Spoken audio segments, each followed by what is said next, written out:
Hey everybody, this is Kiara, the Windrider. It's Age of Gaia channel and Conscious Awakening Network. So for the past couple weeks, I've been reading some selections from my new book, Issa, Son of the Sun. So what I'll do tonight is continue chapter 11 onwards. And for those of you who've missed this, just go back to the archives on Conscious Awakening Network, or you can go to my YouTube channel, Kiara Windrider, and you'll find us there. So welcome. So chapter 11, Takshashila. They continued on their journey across the Khyber Pass and into the valley kingdom of Gandara, which means fragrance.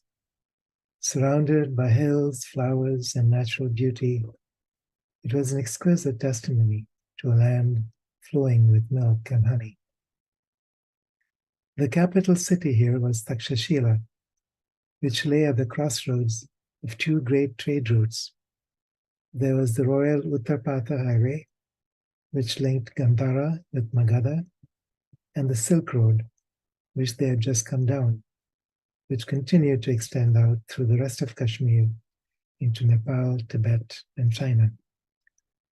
Takshashila was also home of the first university in India, originally founded by Iskandar the Great, as a hub for philosophical inquiry, and his last stop before returning back to Gracia, where he shortly afterwards died.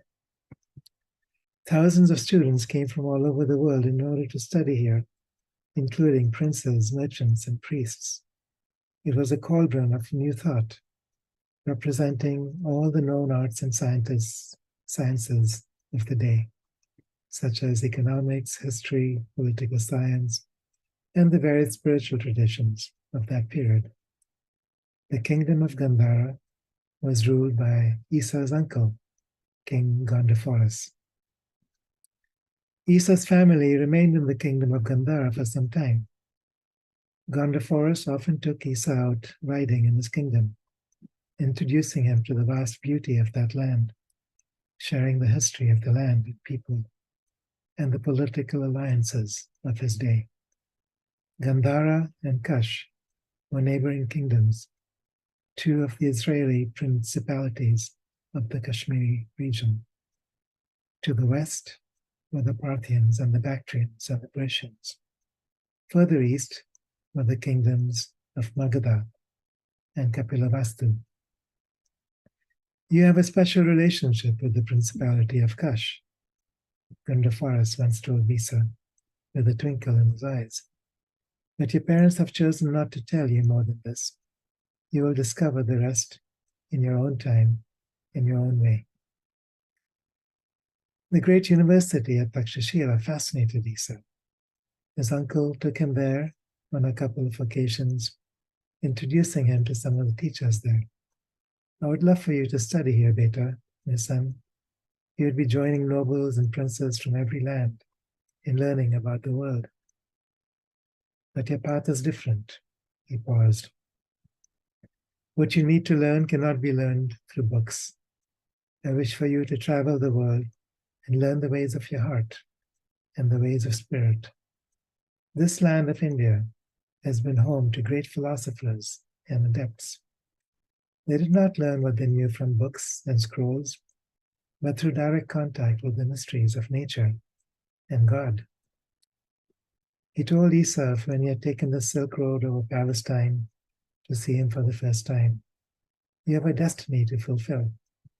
Like Siddhartha and the great ones of his land, you will learn to touch the heart of the invisible world, and you will know then what you must do. He held Issa close to him. You are dearly beloved to me, Beta. Soon, your greater journey will begin. Shortly afterwards, a caravan arrived from the Sindh, a region in the western deserts of India. Some among them, known as the Jains, had heard of this marvelous young lad who spoke with the wisdom of the gods and pleaded with him to return home with them for a time. Yusuf had been unwell for some time and felt he needed to remain in Takshashila. But both parents felt the son was ready now to go off on his own. They blessed him, invoking the care and protection of God, and tearfully bid him farewell for a time. They did not know then that it would be many years and countless experiences later before they saw each other again in the land of Kashmir. Chapter 12, Journey through Sindh. The caravan went south through the deserts of Rajasthan and into Gujarat. The Jains, like the Buddhists, were an offshoot of the Vedic philosophy of India, and like the Buddhists, had rejected the ritualistic tendencies of the Brahmins and preached absolute equality of men and women, as well as the equality of all castes. They rejected animal sacrifice and believed in nonviolence and respect for all life, including trees, animals, birds, and even insects. Mahavira, the most recent in a lineage of 24 liberated beings known as Jinas, had been born in Bihar about 600 years earlier, shortly before the advent of Siddhartha, the Buddha. Both these men lived very similar lives. Both were born into royal homes. Both left their families at around the age of 30. Both wandered with the ascetics in the forest in search of enlightenment. After undergoing severe austerities in the forest for a number of years, Mahavira, whose name means the great hero, achieved the enlightened state and devoted the remainder of his life walking barefoot across the land, preaching the eternal truths which he had realized to all people, rich and poor, men and women, touchables and untouchables. The Jain religion was thus founded on these principles of equality, nonviolence, and liberation. The monks and nuns of the order were celibate and lived simple and frugally. Much like the Essenes in Iskandariya and Qumran, they did not have any personal possessions. Jains would sweep the floor in front of them as they walked, so as not to harm any creature, and wore nets over their faces, so as not to inadvertently swallow the net. They believed in the transmigration of souls, and that since even insects would one day become humans, killing them would create bad karma, which would someday come back to harm themselves. Karma was defined as the accumulation of good deeds or bad deeds, and it was felt that under the influence of karma, each soul was habituated to seek pleasure in materialistic belongings and possessions, which were the deep-rooted causes of hatred, greed, anger, and other vices, which in turn led to the accumulation of more karma. Thus, the path to liberation was to turn one's back on materialistic possessions of all kinds. In fact, some of the ascetic orders of Jainism went to extreme lengths and would not allow themselves to even own a shred of clothing. They were known as the Digambaras, or the sky-clad ones. There are 5 great vows that all Jains must take. This preceptor, Chatpers, explained to Issa. The first is ahimsa, or non-violence. This means not to cause harm, not only to humans, but also to any living being. This means that a true Jain abhors not only the flesh of an animal, but also avoids killing plants. It is permissible to eat fruits and vegetables that grow above the ground, but we are not allowed to eat root vegetables since this means killing the plant. The second vow is Satya, to speak the harmless truth only, along which goes Asteya, the principle of non-stealing, which includes not taking anything which isn't directly given. The fourth vow is Brahmacharya, or chastity, and the fifth is Apagriha, which perhaps is the hardest of all to master. Apagriha means non-possession, or complete detachment from all people, places, and material things. The monks and nuns in our tradition must follow these principles totally, he went on. Whereas common people try to follow these rules as far as their lifestyle permits. To Issa, the Jain way of life was a stark contrast to the opulence he had enjoyed at the court of the Parsis. And although some of the ascetic practices felt extreme and unnecessary to him, he was deeply impressed by the emphasis on equality, nonviolence, and respect for life. The practice of solitary contemplation in nature was a balm to his sensitive spirit, for this was something the Essenes were also known for, and he had grown to enjoy the silence of the desert. Here there were deserts as well as forests, and under the guidance of the Jain monks, he learned he could survive for long periods of time in the wilderness, eating little, absorbing the energies of the sun and wind, and listening to the voices that spoke in the stillness of his soul. Issa stayed with the Jain community for about a year. Although he was entreated to stay with them and join the monastic order, he felt it was time to move on. He had heard a lot about the Brahmins and their ancient wisdom, which was the foundation stone of the Jain as well as Buddhist philosophies, and he wanted to study this for himself. And so he found himself making his way down the coast and around the southern tip of India, in the manner of the wandering monks or sadhus of India. He would simply start walking and go where his feet took him, stopping at shelters along the way, which had been specifically built and maintained to support these wandering sadhus. In the evenings, the sadhus would light a fire, cook a simple meal, sing bhajans, and share stories. One day, Issa had a very direct experience of how the laws of karma worked, which is sometimes referred to as the principle of what goes around comes around. He had been presented with a beautifully embroidered blue and white traveling cloak when he left the court of Sarayan on his journey to India.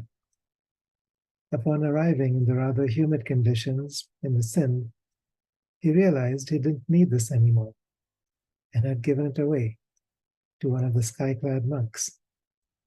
The sky-clad brother lost no time in passing it on to somebody else, and it had made its rounds from one wandering sadhu to another.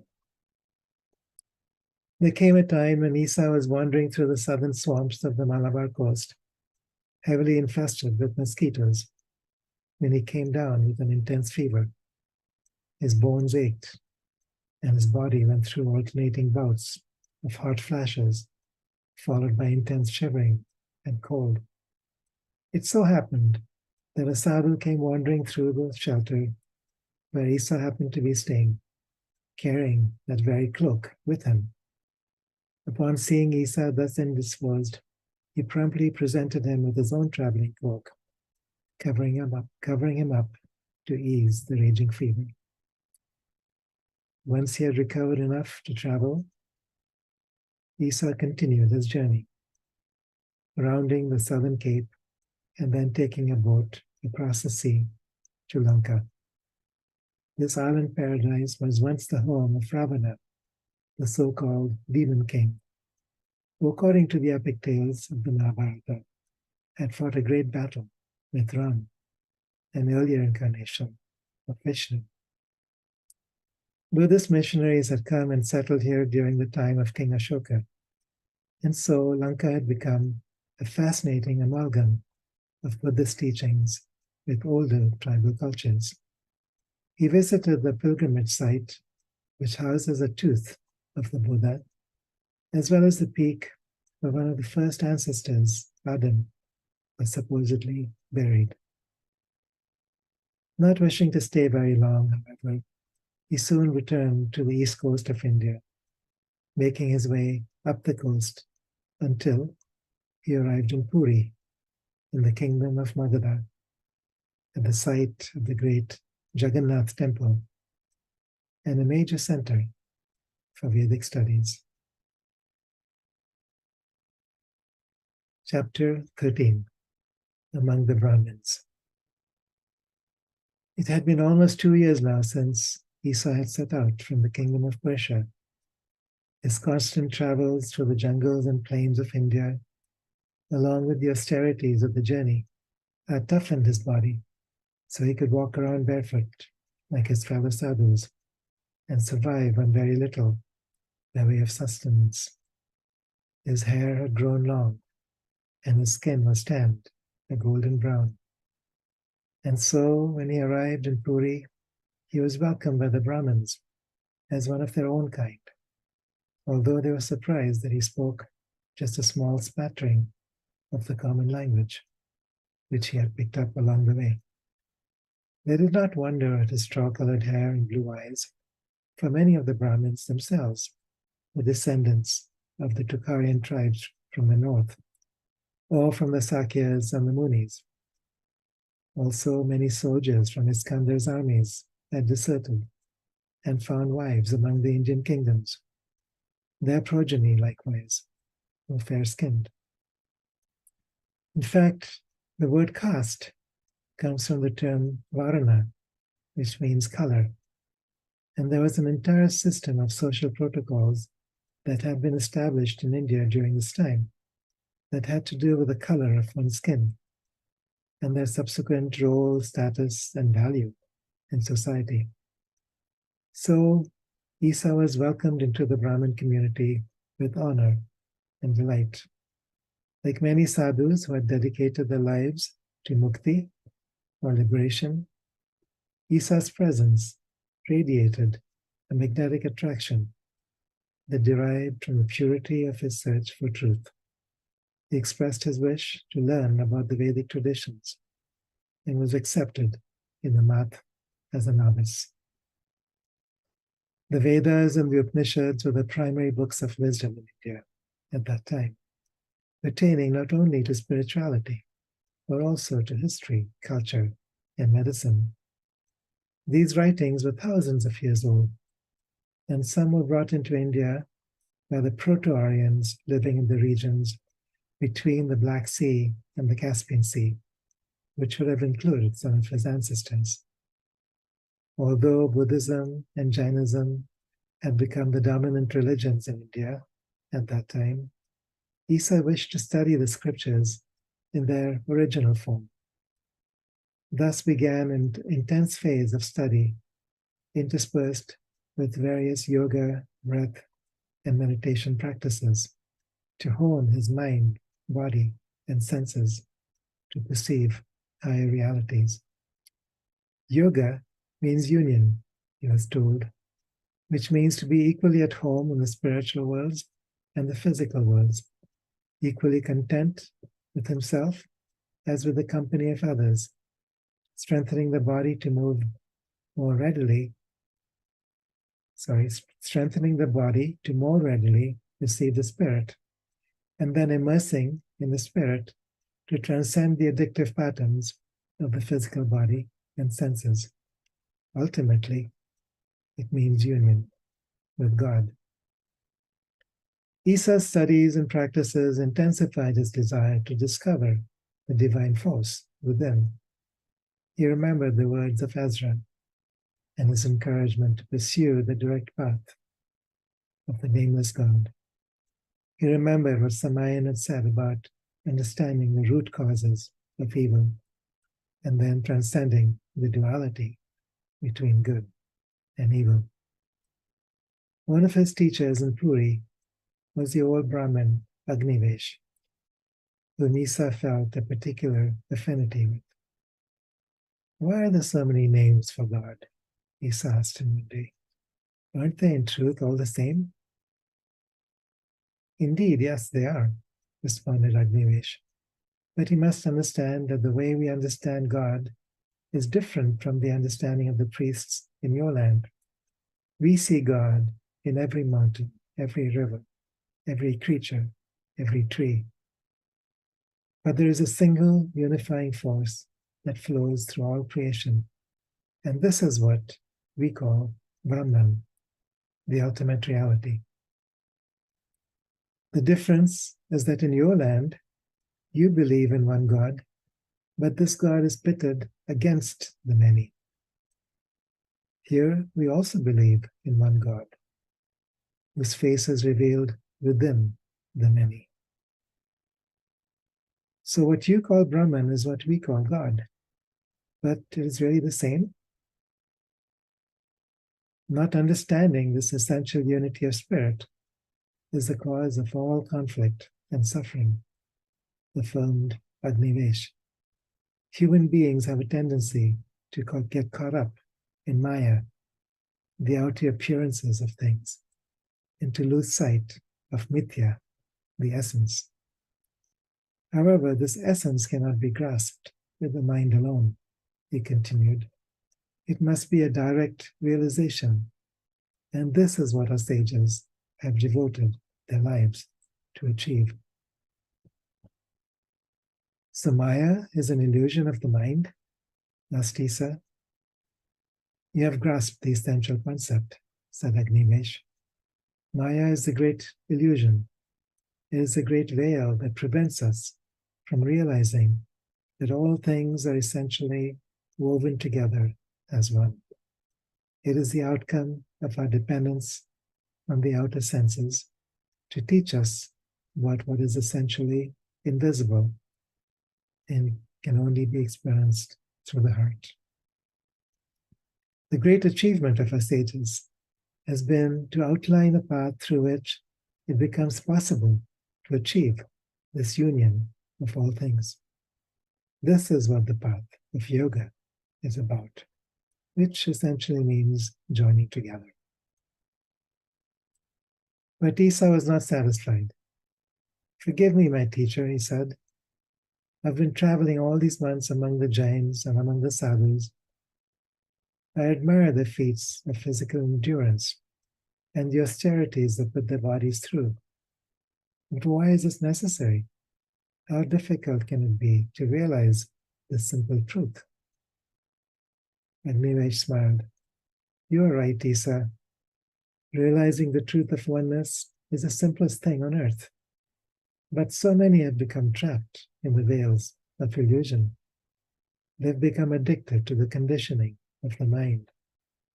And in their search for knowledge, they've become dependent on their outer senses as a means for perceiving reality. And so what is essentially simple often becomes the most difficult of all things to achieve. And this is what the path of yoga is about, to disconnect from false perceptions based on mental conditioning and learn to grasp through direct intuition the essential reality of all things. The physical practices are simply a means for loosening the conditioning of the mind. It is all too easy, however, to let the practices become an end in themselves and lose touch with why the practices were needed in the first place. As the months went by, Agnivesh noted with satisfaction that his young pupil was rapidly making headway in his understanding of the ancient scriptures. He had quickly learned to speak and understand Sanskrit and was spending long hours contemplating the deeper meanings of the sacred writings. One day, Issa confronted Agnivesh with something that had been bothering him for a long time. I don't understand this law of karma, he began. Everything seems to be neatly arranged according to mutable laws of cause and effect. I hurt somebody and I'm hurt back. I help somebody and I'm helped back. This is true, of course. But if I'm constantly worried about how my actions are going to affect and be affected by everything else, where's the room for spontaneity? What if I wish to choose something just because it feels good?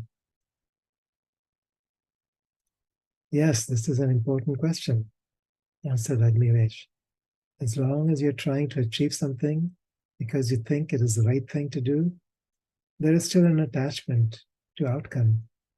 But there comes a time when this changes, not from something you imposed from the outside, but from something that has changed on the inside. There comes a time when you're no longer identified with yourself as a separate individual self. When your identity becomes the whole, there is a natural attunement to the flow and purpose pervading all life in the universe. Once you're connected with this flow, there is no personal will as separate from universal will. Now everything is spontaneous flow. You're no longer thinking about doing something. You simply become the doing. This is what the sages call liberation. It's a freedom from the attachment to any outcome, because you're no longer perceiving reality through the lens of cause and effect. You're seeing it as a single unified web of life through which all things move in synchronicity and flow, beyond right or wrong, beyond good or evil. What is evil then? Issa was thinking back to his conversations with Sarahim. Evil means different things depending on your perspective, said Agnivesh.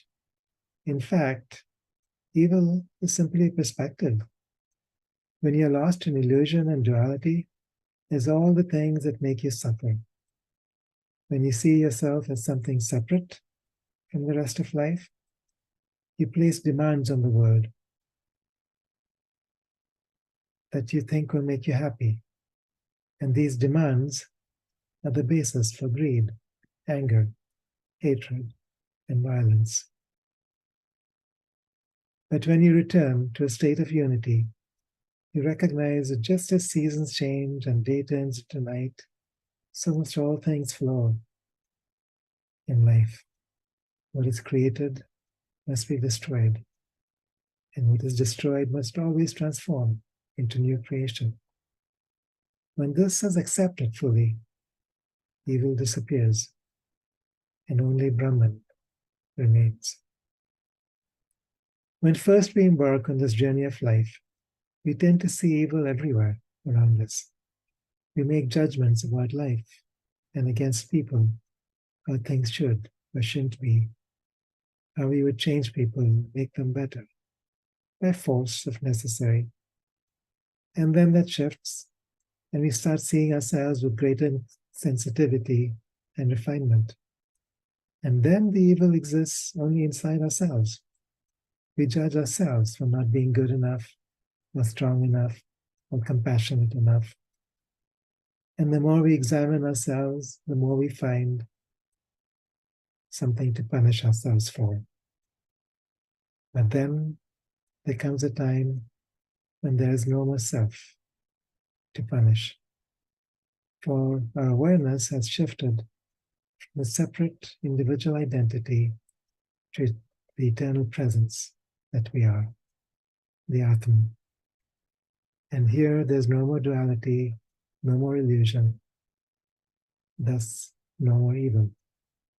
We see that Brahman is everything, and Atman is Brahman. When there's no more need to achieve something from a place of lack or separation, there is no more doer, and no more need for doing. Then the doing simply happens on its own, in accordance with the flow of life. And we are liberated from the wheel of karma. Issa had heard this philosophy before, but hearing it from Agnivesh touched him deeply. For Agnivesh had achieved this liberation he spoke of and radiated this eternal presence. Issa allowed himself to drink in these words in contemplation and silence.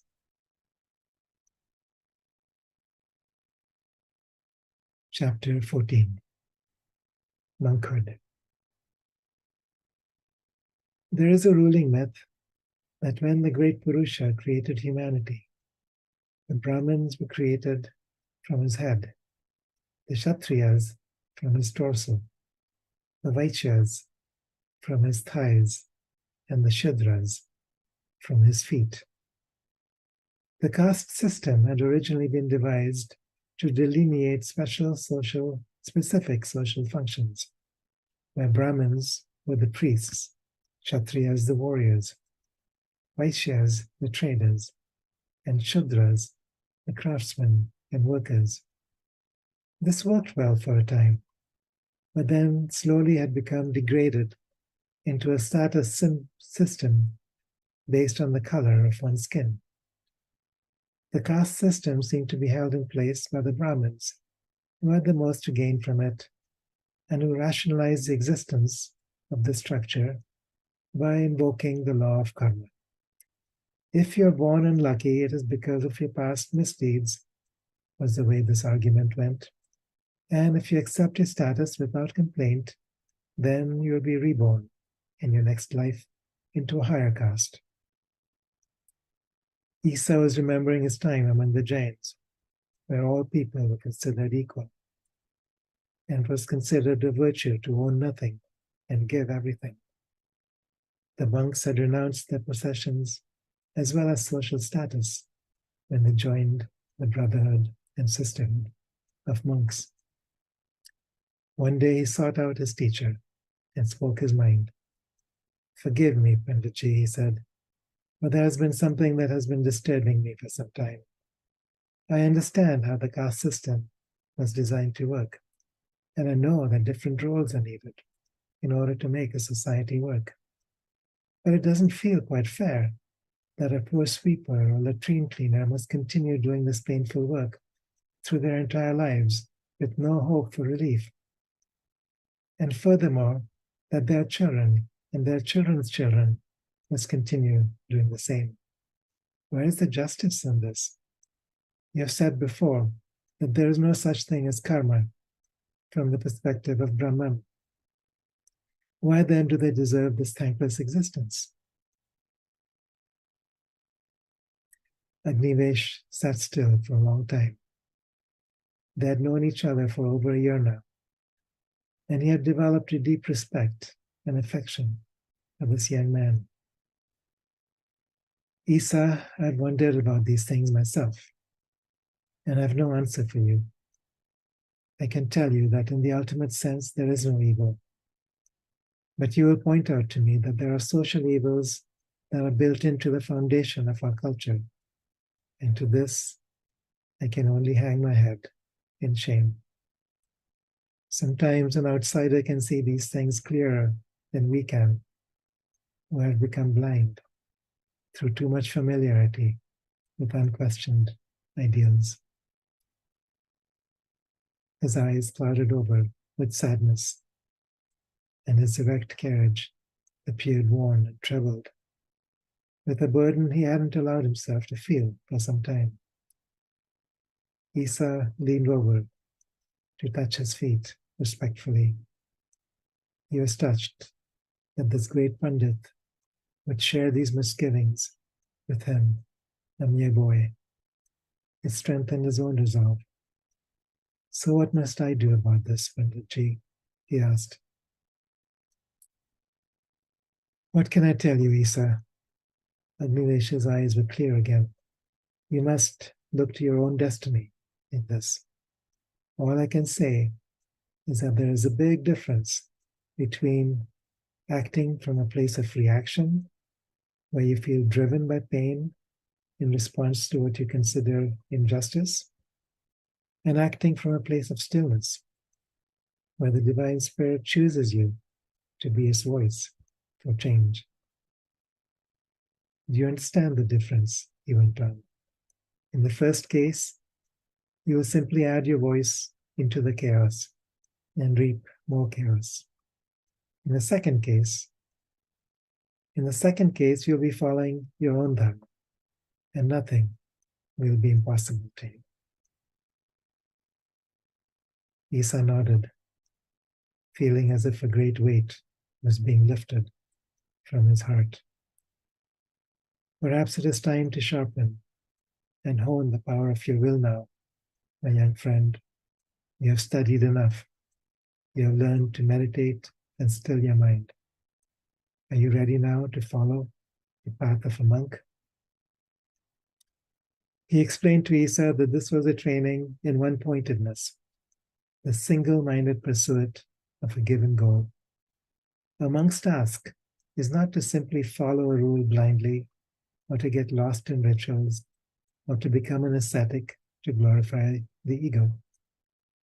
It is to use the rules and rituals as a means for focusing the mind and taming the body so that deeper insights could rise to the surface. It was a practice for learning to think from the heart and to gradually shift one's identity from the personal ego to the Atman.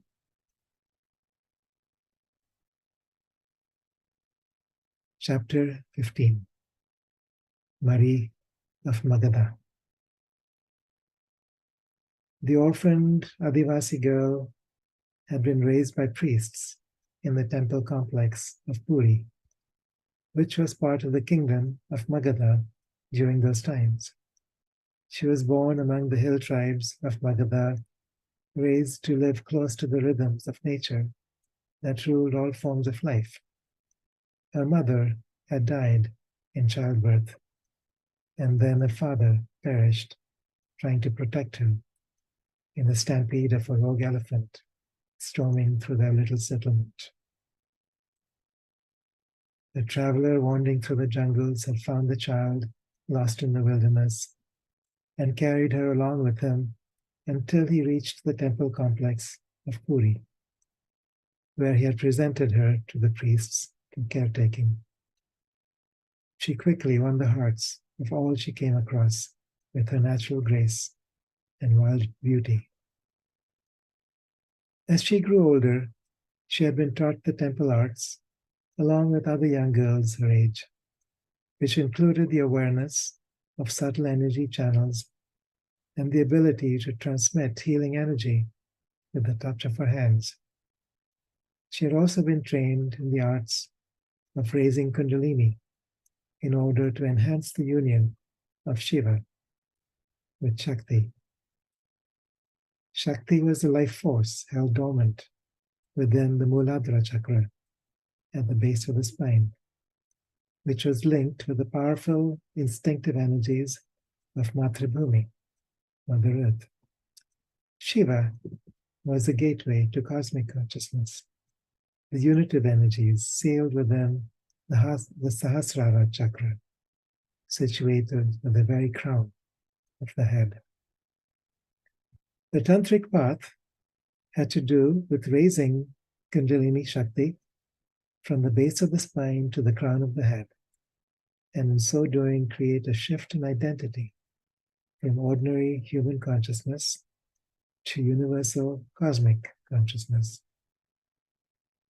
This shift from ego identity to universal identity was fraught with dangers.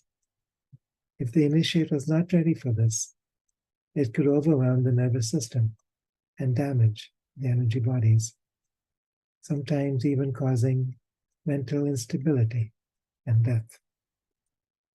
If the initiate was too attached to fears and base desires, including unresolved sexual needs or an unbalanced thirst for power, this could also trap the rising Kundalini energies within the lower chakras and cause intense pain and suffering. At a certain point in their training, young monks would be encouraged to spend time with the temple priestess, who would help guide the powerful energies liberated through long hours of meditation through the proper Kundalini channels. The monks were required to be celibate through this process so that their sexual energies could be channeled appropriately and lead to a state of cosmic union. Sexual energy was considered to be an integral aspect of the dance of life, although the initiate was trained not to make this an end in itself, but rather a means to move into the undiluted bliss of cosmic consciousness. And so, at a certain stage in his training as a monk, Issa was given his own private quarters within the temple complex and introduced to this young Adivasi priestess, who was named Marie.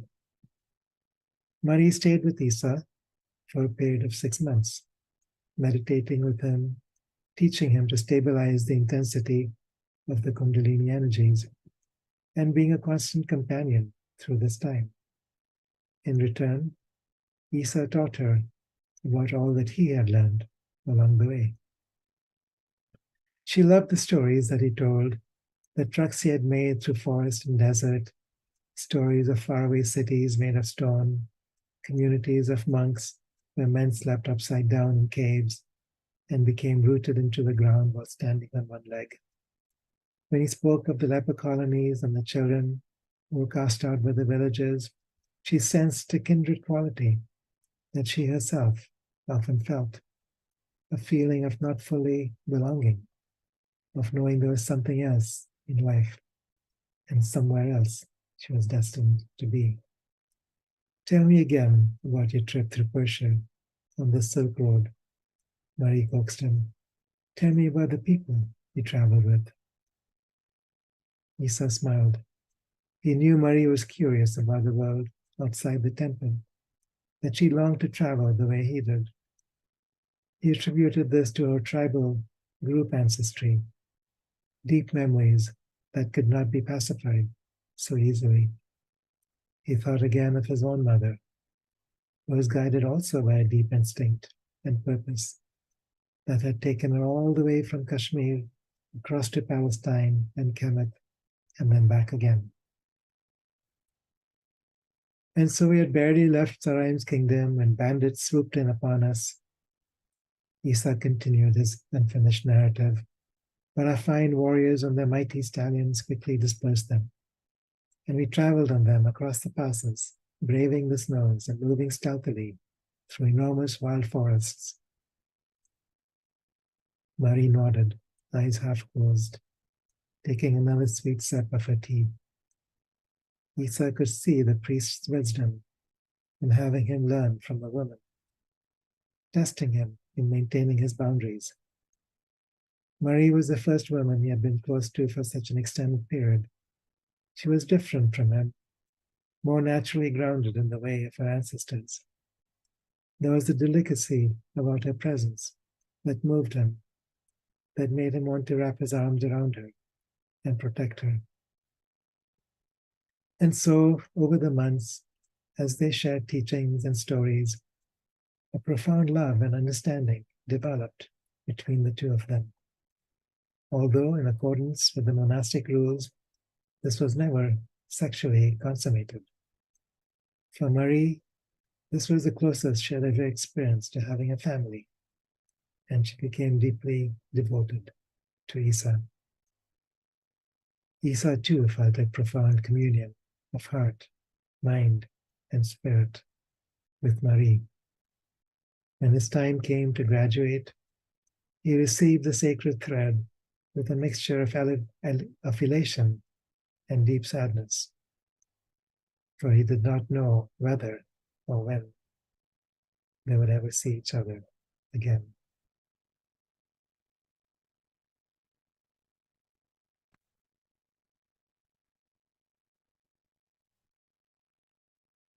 All right, so that's it for today. Thank you for joining me. Please check out my website, kiarawindrider.net. Check out also my Facebook page, Kiara Windrider, my YouTube channel, Kiara Windrider, one word. Check out the Conscious Awakening Network. There's many different hosts, many different channels, and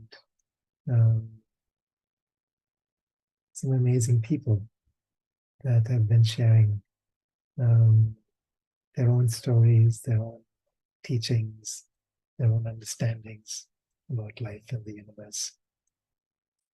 So join me again next week on Age of Gaia. Thank you.